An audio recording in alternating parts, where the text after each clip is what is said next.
एक सदस्य ने कह दिया माइनॉरिटी इस कानून को स्वीकार नहीं करेगी। क्या धमकाना चाहते हो भाई? संसद का कानून है, सबको स्वीकार करना पड़ेगा। स्वीकार नहीं करेंगे मतलब क्या है? कैसे बोल सकते हैं कोई हम कानून को स्वीकार नहीं करेंगे? एक कानून भारत सरकार का है, हर एक पर बंधन करता होगा और इसको स्वीकार करना पड़ेगा। बैठ जाओ। बंगाल में आकर कहूंगा ये राजनीतिक हिसाब किताब का अखाड़ा नहीं है, छाती पर ठोक कर कहूंगा ज्यादा सीधा है।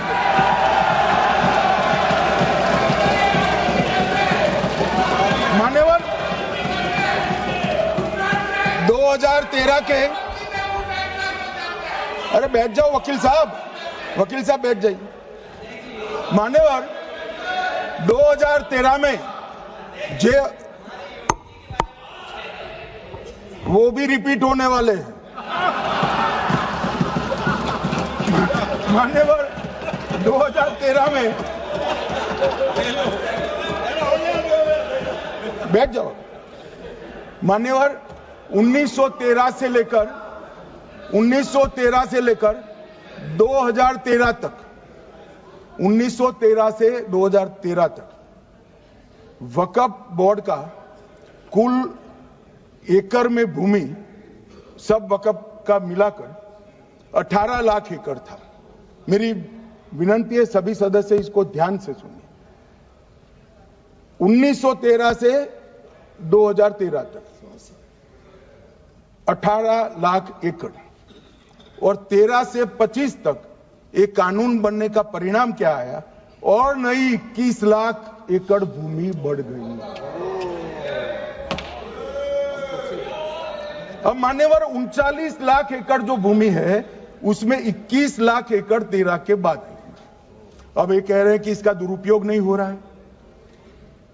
मान्यवर और लीज पर दी गई संपत्तियां 20,000 थी और 25 में रिकॉर्ड के हिसाब से, हो सकता है गलत भी हो सकता है, रिकॉर्ड्स के हिसाब से शून्य हो गई। तो मान्यवर संपत्तियां कहां गई?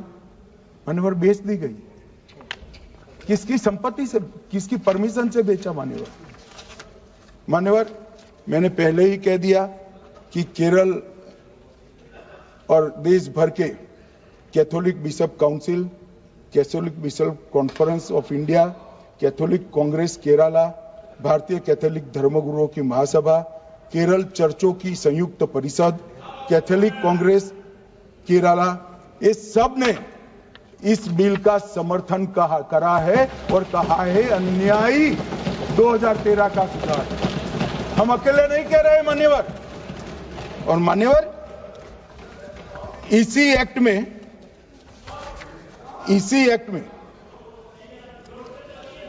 हमने एक बात कही कि जो योगदान था वक्फ बोर्ड का वो 7% से घटाकर 5% कर दिया। मान्यवर अब ये जो कह रहे हैं ये मुसलमान भाइयों के हित में कह रहे हैं, जिसका विरोध कर रहे हैं, या अहित में?